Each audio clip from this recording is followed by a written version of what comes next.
자, 이제 우리 함께 시작하겠습니다. 오늘 또 이곳에 오신 모든 우리 마가복음의 용사님들 너무나도 사랑하고 환영하고 축복합니다. 제가 기도하고 오늘 같이 강의 시작하겠습니다. 함께 기도하겠습니다. 사랑의 하나님, 궂은 날씨 가운데 우리를 이곳으로 불러주시고 아버지 당신의 말씀으로 우리의 삶을 열게 하심에 진정으로 감사드립니다. 주님의 말씀을 함께 읽고 또 묵상하는 이 시간 가운데 우리 주님 우리와 함께 하시고 주님의 말씀 가운데 숨겨진 주님의 참 뜻을 깨달아 주님의 기쁨에 동참하는 우리 모두가 되게 하여 주시옵소서. 이 시간 나누는 많은 서로의 말들이 누군가에게 위로가 되게 하시고 또한 우리가 삶을 살아갈 기쁨이 되게 하여 주시옵소서. 주님께서 이 시간이 마치는 시간까지 함께 하실 것을 믿고 감사드리며 사랑에 많으신 예수님의 이름으로 간절히 기도드립니다. 아멘. 마가복음 우리 10번째 시간입니다. 우리 함께 또 소통하고 또 즐겁게 이야기하면서 하나님의 말씀을 묵상하는 귀한 시간이 되었으면 좋겠습니다. TV를 보다 보면 어떤 예능 프로그램이나 아니면 뭐 이야기 속 주인공에게 문이 두 개가 있어요. 두 개의 문이 있는데 그 문 가운데 한 가지 문만 열 수 있는 그런 기회가 주어졌었던 것을 떠올려 보실 수 있으실 것 같습니다. 한쪽 문 뒤에는 주인공이 너무 가지고 싶었던 물건들, 뭐 보석이라든지 뭐 금이라든지 뭐 정말 갖고 싶었던 선물들이 있고, 다른 한쪽에는 뭐 벌칙들, 뭐 예를 들면 뭐 동화 속에서 뭐 사나운 호랑이라든지 그런 벌칙에 가까운 그런 것들이 있죠. 그러니까 한쪽은 좋은 거, 한쪽은 나쁜 거예요.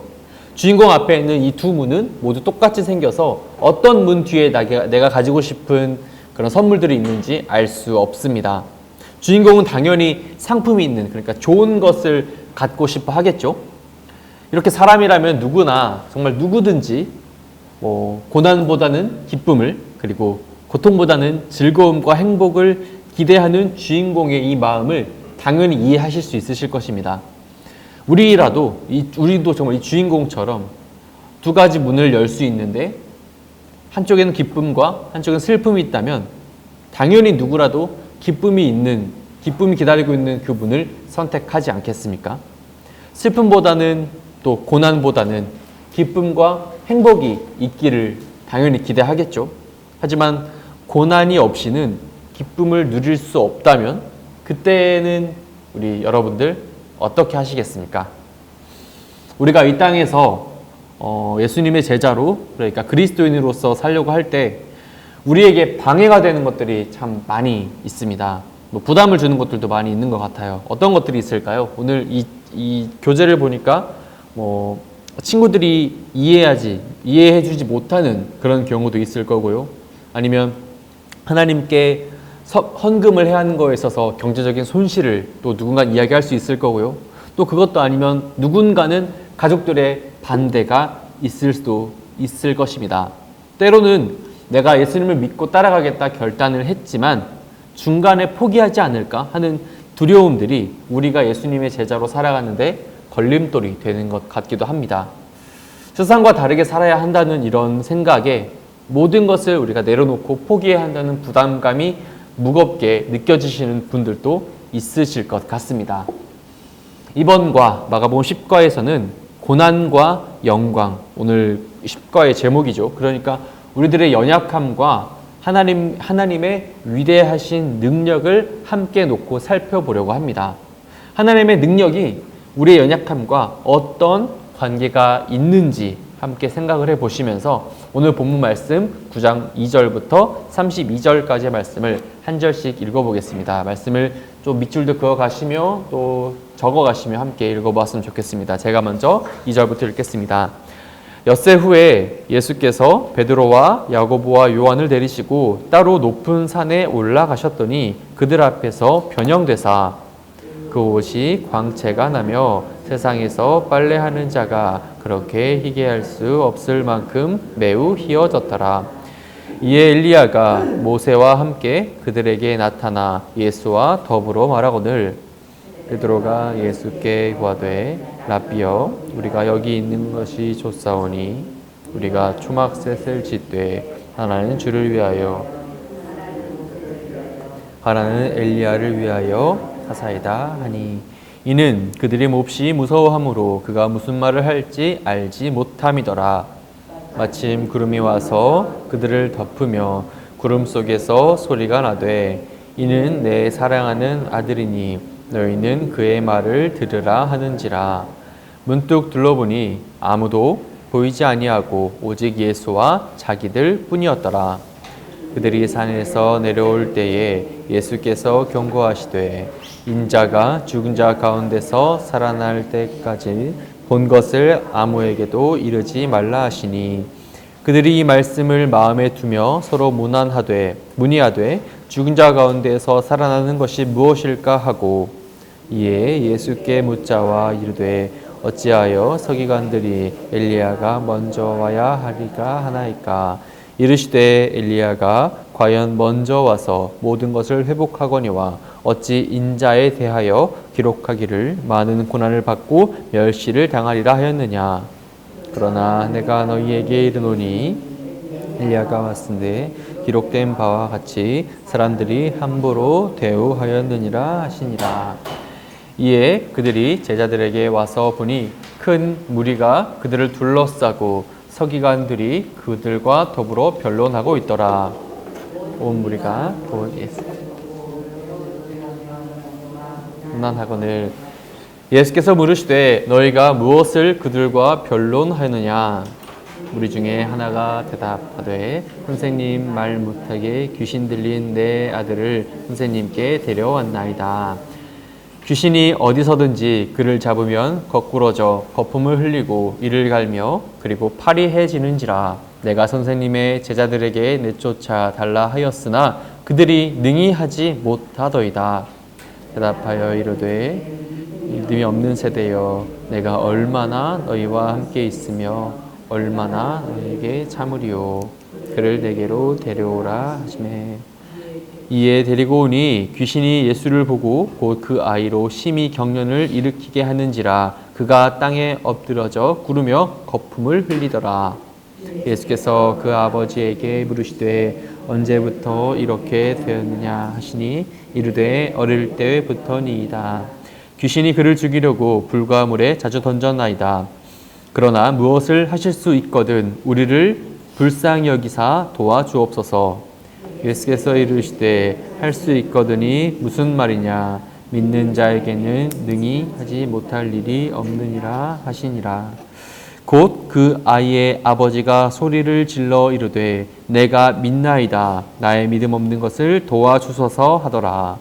예수께서 무리가 달려와 모이는 것을 보시고 그 더러운 귀신을 꾸짖어 이르시되 말 못하고 못 듣는 귀신아 내가 내게 명하노니 그 아이에게서 나오고 다시 들어가지 말라 하시매 귀신이 소리 지르며 아이로 심히 경련을 일으키게 하고 나가니 그 아이가 죽은 것 같이 되어 많은 사람이 말하기를 죽었다 하나.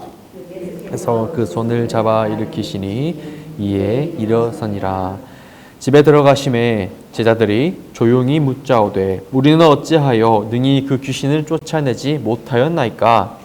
이르시되 기도 외에는 다른 것으로는 이런 종류가 나갈 수 없느니라 하시니라. 그곳을 떠나 갈릴리 가운데로 지날새 예수께서 아무에게도 알리고자 아니하시니 이는 제자들을 가르치시며 또 인자가 사람들의 손에 넘겨져 죽임을 당하고 죽은 지 3일 만에 살아나리라는 것을 말씀하셨기 때문이다. 함께 읽겠습니다. 그러나 제자들은 이 말씀을 깨닫지 못하고 묻기도 두려워하더라. 아멘. 오늘 말씀 9장 2절, 3절, 4절 그리고 8절까지 말씀을 쭉 보시면 예수님께서 이제 제자들 가운데 12제자들 가운데 다 데려가지 아니하시고 베드로와 야고보, 요한만 데리시고 이제 성경에서 흔히 계시를 받는 상징적인 장소죠. 전통적인 장소인 높은 산으로 올라가시는 그런 장면이 등장을 합니다. 그리고 그곳에서 이제 말씀을 보니까 예수님의 모습이 변화가 되었죠. 우리가 흔히 변화산 사건이라고도 알고 있는 그 사건이 제자들 앞에서 일어난 것입니다. 마가복음에서 이제 베드로와 야고보, 요한은 조금 특별하게 묘사가 됩니다. 1장 16절에서 20절 말씀 보면 그들은 가장 처음에 예수님의 부르심을 받은 제자들이었고, 또 3장에서는 그들의 이름이 예수님의 12명의 제자 목록 가운데 맨 처음에 3명이 쭈르륵 나오게 된 것을 확인할 수 있습니다.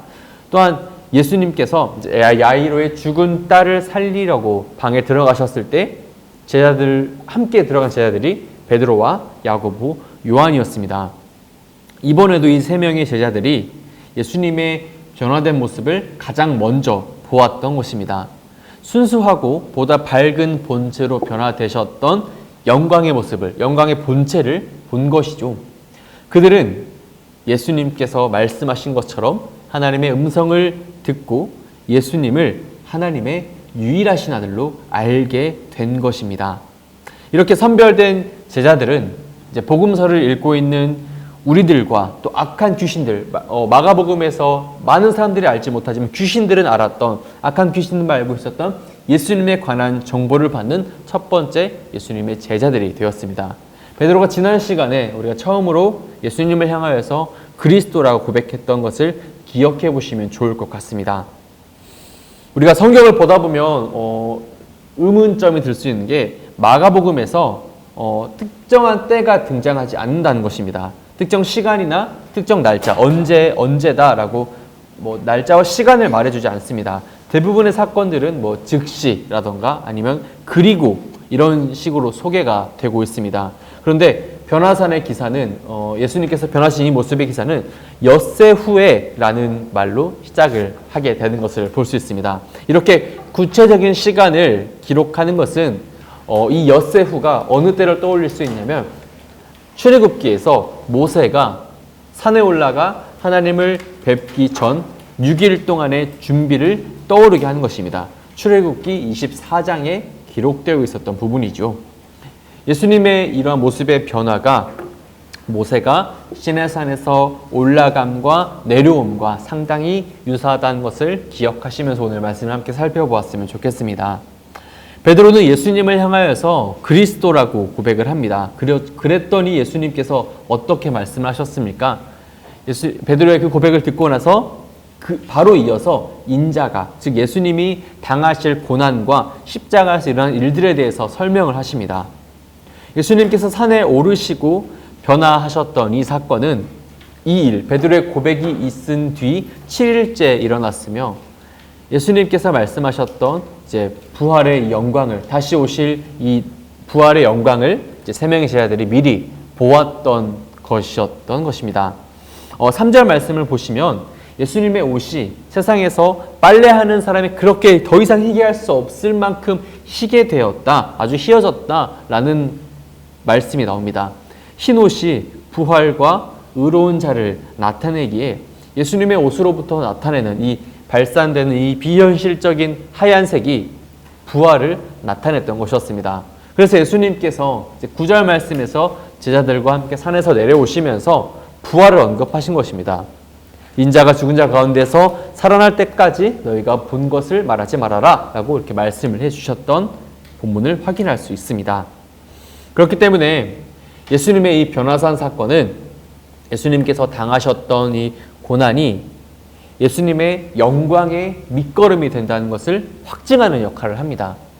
지난 시간에 베드로가 예수님께 고백을 한 다음에 이어서 고난을 당할 것이다 라고 말씀하셨을 때 베드로가 예수님을 붙잡고 항변하지 않았습니까? 예수님의 제자였던 베드로가 생각하기에도 메시아는, 그러니까 구원자는 고난을 받지 않고 하나님의 영광을 바로 받아야 되는 자기만의 그런 생각이 있었지만 예수님께서 말씀하신 이 사건들을 보면서 또 모습이 변한 이 모습을 보면서 예수님께서 장차 예수님에게 당할 이 고난과 십자가에서의 이 죽음이 예수님의 영광, 다시 오셔서 또 하나님의 복음을 드러내고 또 선포하는 하나님의 나라를 증거하는 이 영광의 밑바탕이 된다는 것을 우리가 꼭 기억했으면 좋겠습니다. 이 높은 산에 올라가서 제자들이 보았던 예수님의 모습이 어떤 모습이었습니까? 엘리야와 모세와 함께 대화하는 예수님의 모습이었습니다.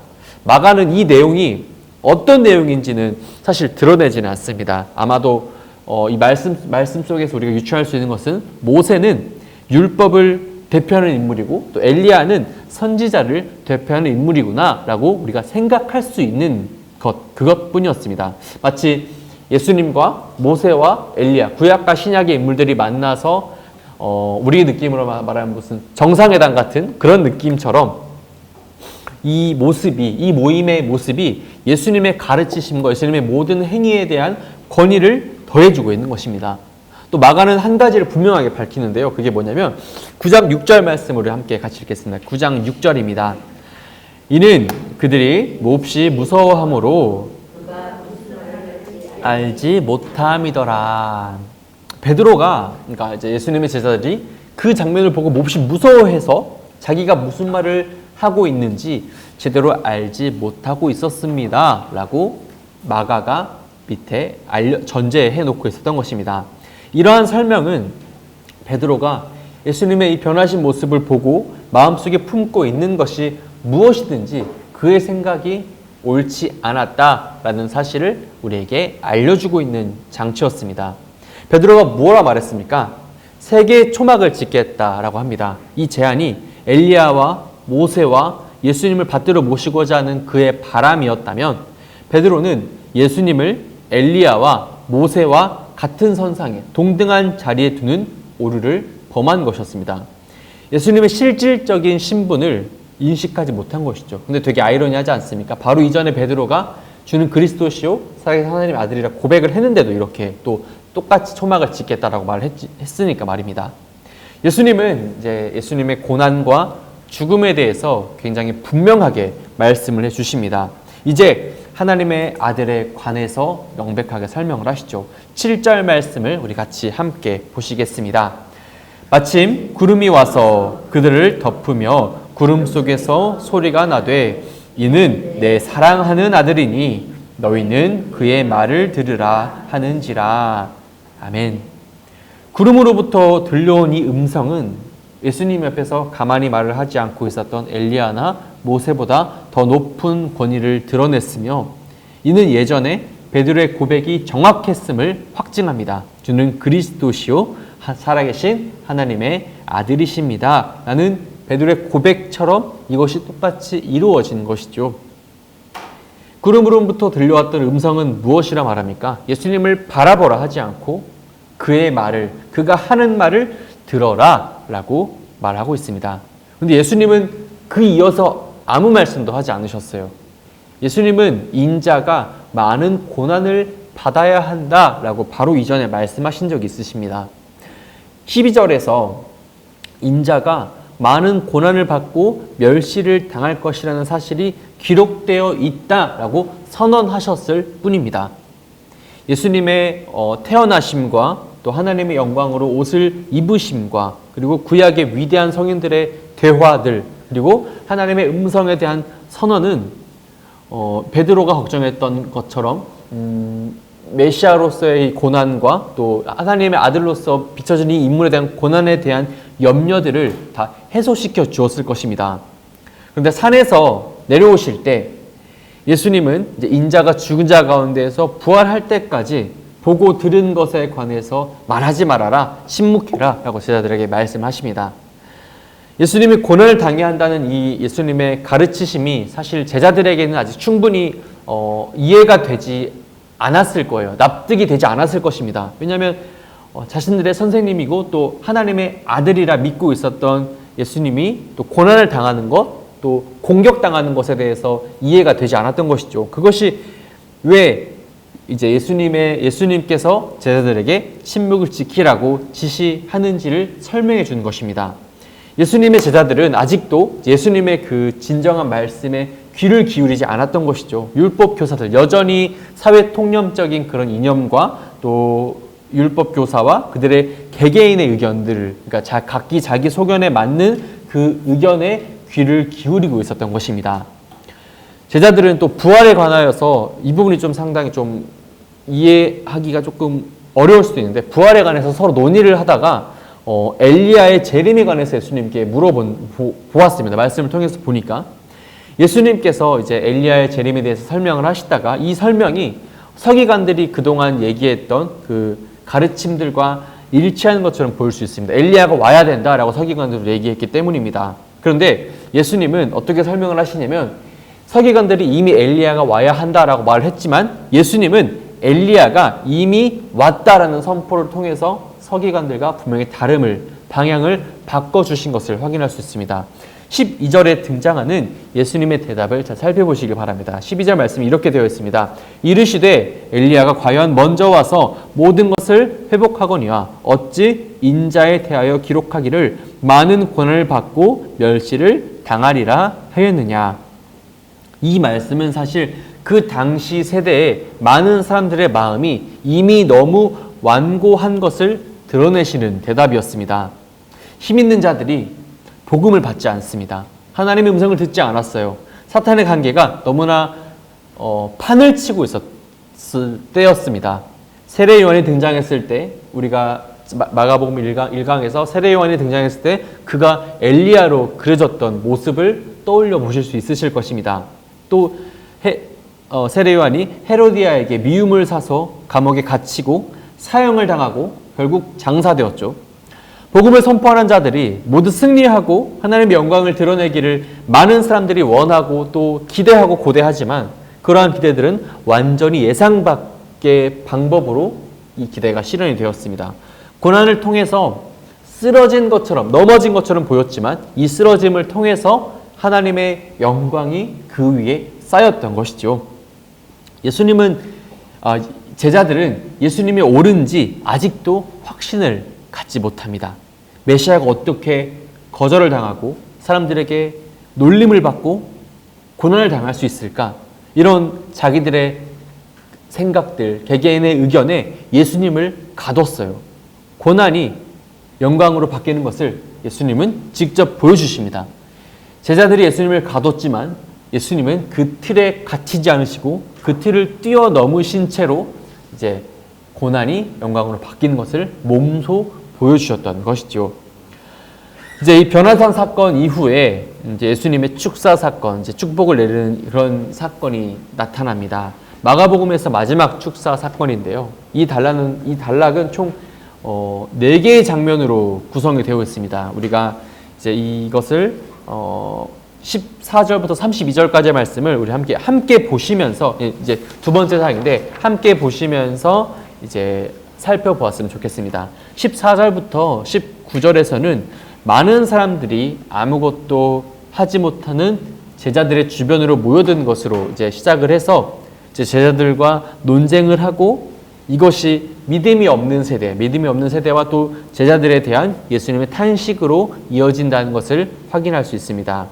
또 20절부터 24절은 이제 예수님이 필사적인 이 소년의 아버지와 함께 대면하고 대화하고 믿음이 없음에 대한 그 마음을 또 자신의 마음을 솔직하게 드러내는 그 장면이 또 그것을 이어지는 것입니다. 세 번째 장면이 이제 25절부터 27절인데 이제 귀신과 예수님과의 대화의 장면입니다. 소년을 괴롭혔던 이 귀신, 마치 이 소년을 죽은 자와 같이 만들었던 귀신을 예수님께서 쫓아내실 때 믿음이 역사했던 것을 우리들에게 보여줍니다. 마지막 28절, 29절은 제자들이 이 귀신을 쫓아내지 못했던 사실로 돌아와서 그것이 기도가 충분하지 못했다는 사실과 연결시켜서 예수님께서 설명해 주시는 부분이었습니다.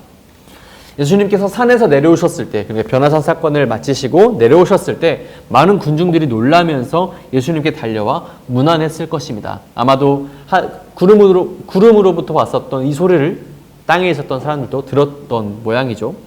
그리고 그들을 이렇게 만든 것은 예수님의 권위 있는 모습 때문이었을까요? 아니면 예수님의 외모에서, 즉 변화산에서 있었던 이 변화로 말미암아 남아있는 어떤 영향 때문이었을까요?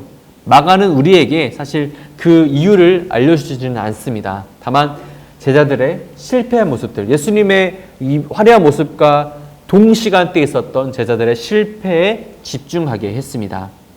예수님의 제자들이 귀신 들린 아들에게서 귀신을 쫓아내지 못한 사건이 나타난 것이죠. 정말 사실 굉장히 큰 사건이지 않습니까? 예수님이라는 그 되게 라이징하는 그 인물에게서 그의 제자라고 알려졌던 그 사람들이 예수님이 하셨던 것을 똑같이 하지 못했던 굉장히 큰 사건이었는데, 그래서 주변에서 이것을 보고 어떻게 그럴 수 있지, 어떻게 저럴 수 있지 하면서 수근수근대는 그런 장면 속에 제자들이 놓여 있었던 것입니다.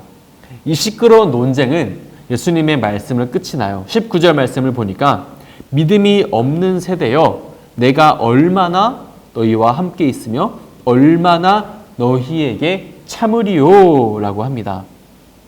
이 말씀은 이제 우리가 표면적으로 보기에는 예수님의 제자들에게 하신 말씀처럼 보입니다만, 동시에 그곳에 있는 많은 사람들에게 또 함께 했던 예수님의 약간 울분에 찬 말씀이시기도 한 것 같습니다. 이 탄식은 믿음이 없고 다툼을 좋아하는 군중들에게 그들을 향한 분노를 표현하신 것이었죠.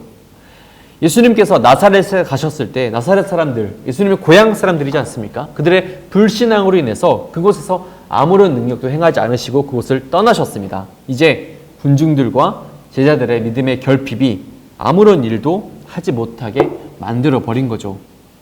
예수님의 말씀 가운데 19절 말씀을 보시면 얼마나 라는 단어가 2번이나 나옵니다.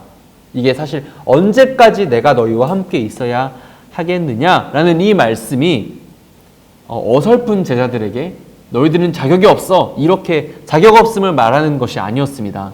제자들의 굳은 마음을 누그러뜨리고 또 악을 내쫓을 능력을 완전하게 숙지시키기에 제자들에게 많은 시간이 없음을 나타내는 것이었습니다.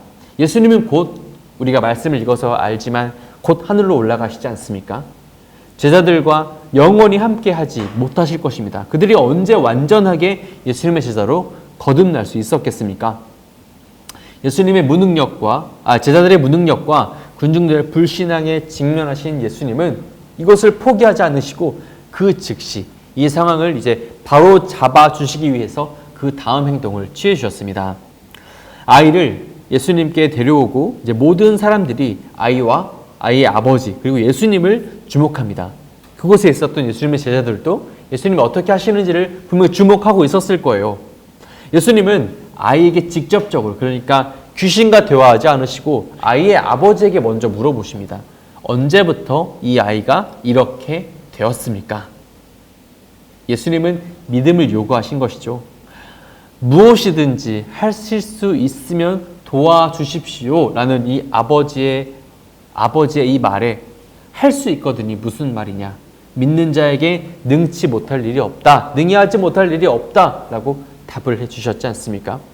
필사적이었던 이 모습 속에서 우리는 지난 시간에 들었던 수로보니게 여인의 이 고백을 한 번 더 떠올려 보아야 할 것입니다.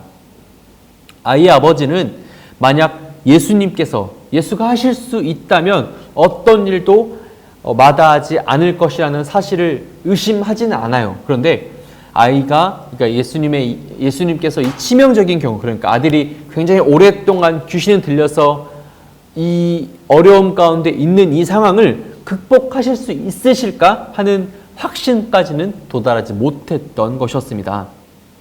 예수님께서 하신 이 말씀, 믿는 자에게는 능히 하지 못할 일이 없다라는 이 확신의 말씀이 어떤 일을 이룰 수 있다는 것을 의미하는 것이 아니라, 믿음을 가진 사람들은 하나님의 능력에 한계를 두지 않는다라는 이 말씀임을 우리가 꼭 기억했으면 좋겠습니다.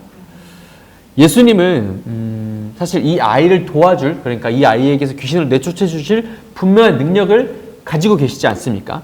그래서 아이의 아버지가 예수님의 한계를 긋고 있는 것을 꾸짖으셨던 것입니다. 믿을 수 없지만 정말 기적과 같은 불가능한 것을 기대하는 믿음을 요청할 정도로 이 아이의 아버지는 사실 굉장히 필사적이지 않습니까? 24절의 말씀을 한번 같이 읽겠습니다. 9장 24절 말씀입니다. 곧 그 아이의 아버지가 내가 믿나이다, 나의 믿음 없는 것을 도와주소서 하더라. 아멘. 정말 아름다운 믿음의 고백이지 않습니까? 주님, 제가 믿습니다. 고치실 수 있는 것을 믿겠습니다. 나의 믿음 없는 것을 도와주십시오 라고 고백했던 이 장면을 우리가 잊지 말아야 할 것입니다.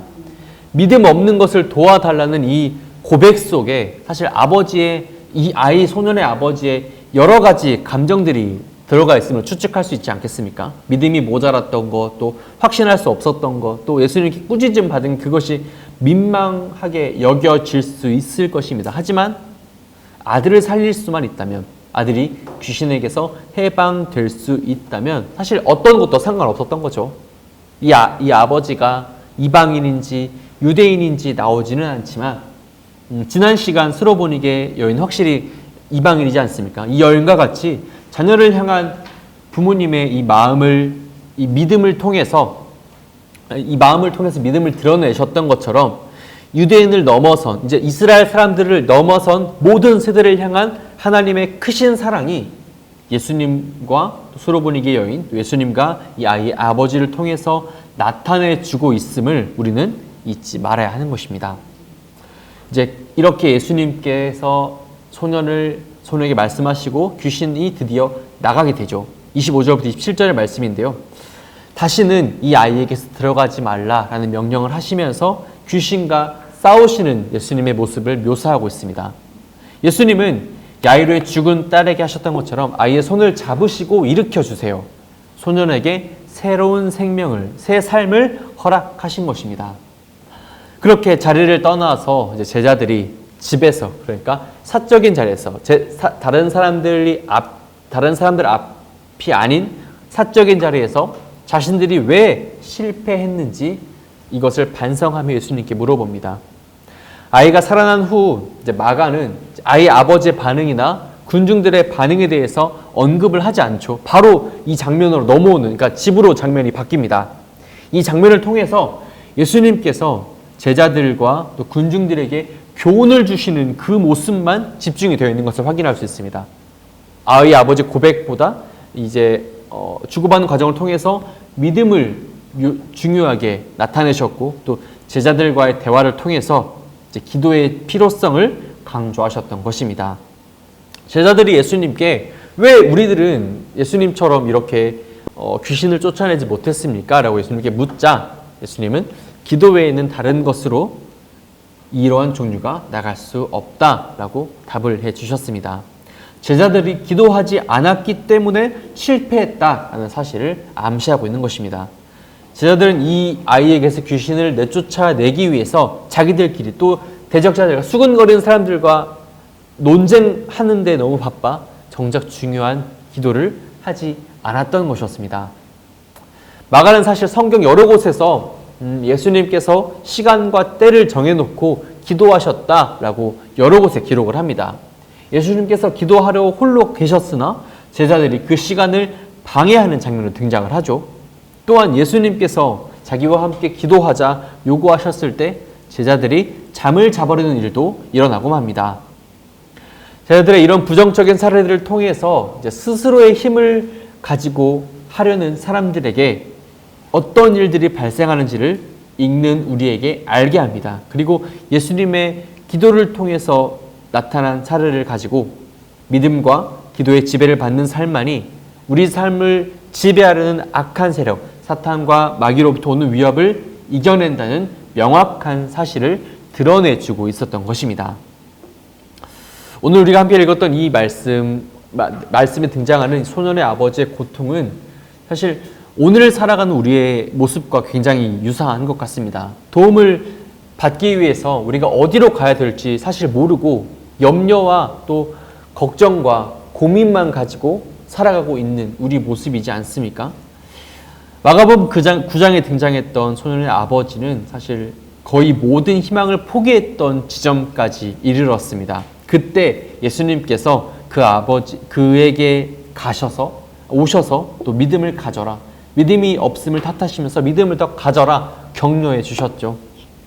믿음은 이렇게 우리의 삶 가운데에서 새로운 능력을 불어넣어 줍니다. 그런데 우리가 믿음을 가지면서 우리가 조심해야 될 것들이 있어요. 그게 뭐냐면 어떤 사람들은 사람들에게 믿음을 가지십시오. 믿음이 부족해서 그런 것입니다. 라고 말을 하고 믿음의 큰 능력에 관해서 입술로 하는 그런 정말 말로만 이야기하는 그런 사람들이 있습니다. 그런데 우리가 너무나 잘 아는 것처럼 믿음 생활하는 것 사실 너무나 어려운 일이지 않습니까? 우리의 삶 가운데 어려움이 있다면 우리의 신앙생활은 더더욱이나 쉽지 않을 것입니다. 이 아버지의 호소와 같이 내가 믿습니다. 나의 믿음 없는 것을 도와주십시오. 라는 이 말과 또 예수님의 믿음을 가지라는 이 명령은 우리들이 이 땅 가운데 살아가면서 그리스도인들이 경험하는 믿음에 관해서 우리가 어떠한 모습을 가져야 하는지 다시 한번 알려주는 것이죠.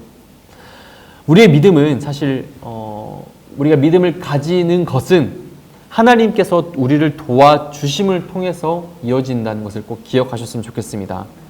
믿음은 사실 우리가 그리스도인이고 믿음은 때로는 불리하고 때로는 뒤처지고 때로는 연약해 보이기도 하지만 세상 가운데 나아가는 방향과 다르기 때문에 뒤처져 보이지만 결국은 승리한다는 것을 꼭 기억하셨으면 좋겠습니다.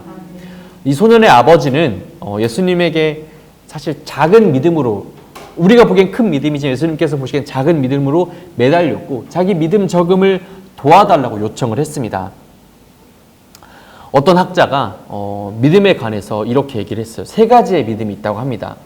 깊은 물에 빠진 사람이 필사적으로 헤엄을 치는 것 같이 투쟁하는 믿음이 있고 또 배의 난간을 붙잡고 매달리는 사람과 같은 믿음이 있다고 하기도 하고 배 안에 있으면서 배 안에 안전하게 있으면서 손을 뻗어서 다른 사람들이 얼른 배로 들어올 수 있도록 돕는 믿음이 있다고 합니다. 정말 많은 사람들이 오늘 말씀의 소년의 아버지와 같이 투쟁하는 믿음을 가지고 살아가지 않습니까? 이 많은 사람들이 우리들을 비롯한 많은 그리스도인들이 이 3종류의 믿음을 모두 체험하였으며 그 사이를 상황에 따라서 왔다가 어떤 믿음의 형태이든지 왔다 갔다 하면서 살아가고 있지 않습니까? 마가복음을 읽는 우리들로 하여금 안식하는 믿음, 배 안에서 안식해 사람들을 안식으로 들어오게 하는 믿음으로 인도하려고 의도하고 있습니다. 하지만 우리가 정말 편안한 믿음, 안식하는 믿음을 얻기 위해선 하나님의 도우심이 없으면 얻을 수 없음을 우리가 늘 깨닫게 되는 것이죠. 마가가 보기에 사실 능동적이고 좀 수동적이든지 이제 믿음을 가진 사람은 자신의 이런 여러 가지 상황 속에서 하나님의 능력을 의지하고 하나님께서 개입하심의 한계를 두고 있지 않기에 모든 믿는 사람들에게 가능하다는 것을 알기에 하나님께 늘 구하고 나아가는 사람인 것입니다. 그러니까 우리의 믿음은 하나님께서 우리의 삶 가운데에서 임하시고 활동하시게 하는 근거입니다. 하나님의 활동 영역을 우리가 제한하지 않아야 하는 것이죠. 하나님께서 다 하실 수 있음을 믿는 것이 우리의 참 믿음이 되는 것입니다. 믿음은 하나님이 행동하시는 것이기에 하나님께 나아가서 우리의 믿음을 온전히 올려드려야 하는 것인 줄로 믿으시길 간절히 소망합니다. 주님께서 우리에게 오실 기쁨의 대림절을 우리가 보내고 있습니다. 이 땅 가운데에서 우리가 그리스도인으로서 살아가면서 우리에게 참 정말 많은 어려움들이 있지 않습니까? 또 수많은 염려들, 고민들, 근심들이 있지 않습니까? 그것을 통해서 우리가 우리의 삶을 돌아보고 또 진정한 예수님의 제자가 되는 우리 모두가 되었으면 좋겠습니다. 소년의 아버지처럼 믿음이 없으면 없는 대로 또 나의 믿음이 부족함을 인정하고 모자란 부분을 주님께 채워달라 요청하는 우리 모두가 되었으면 좋겠습니다. 중요한 것은 우리가 그리스도인으로서 살아가면서 중요한 것은 주님의 영광을 드러내는 것이죠. 예수님께서 하나님의 뜻을 받아서 이 땅 가운데 오셔서 고난을 받으시고 또 끝끝내 십자가를 지셨지만 그 모든 과정을 통해서 하나님께 영광을 올려드렸지 않습니까? 이 예수님, 사명받은 예수님의 모습을 기억하셨으면 좋겠습니다. 고난과 어려움이 없으면 진짜 사실 얼마나 좋겠습니까?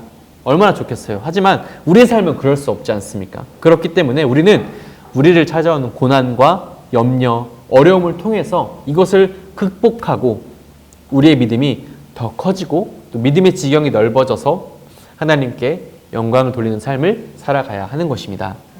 이번 한 주도 그리고 이제 곧 오실 예수님을 기다리시면서 우리가 그렇게 살도록 다짐하며 살아가는 우리 모두가 되었으면 좋겠습니다. 하나님께 전부 다 맡기시고 하나님의 뜻대로 살아가는 우리 모두가 되기를 간절히 원합니다. 이것으로 강의를 마치고 질문함으로써 오늘 강의는 끝내겠습니다.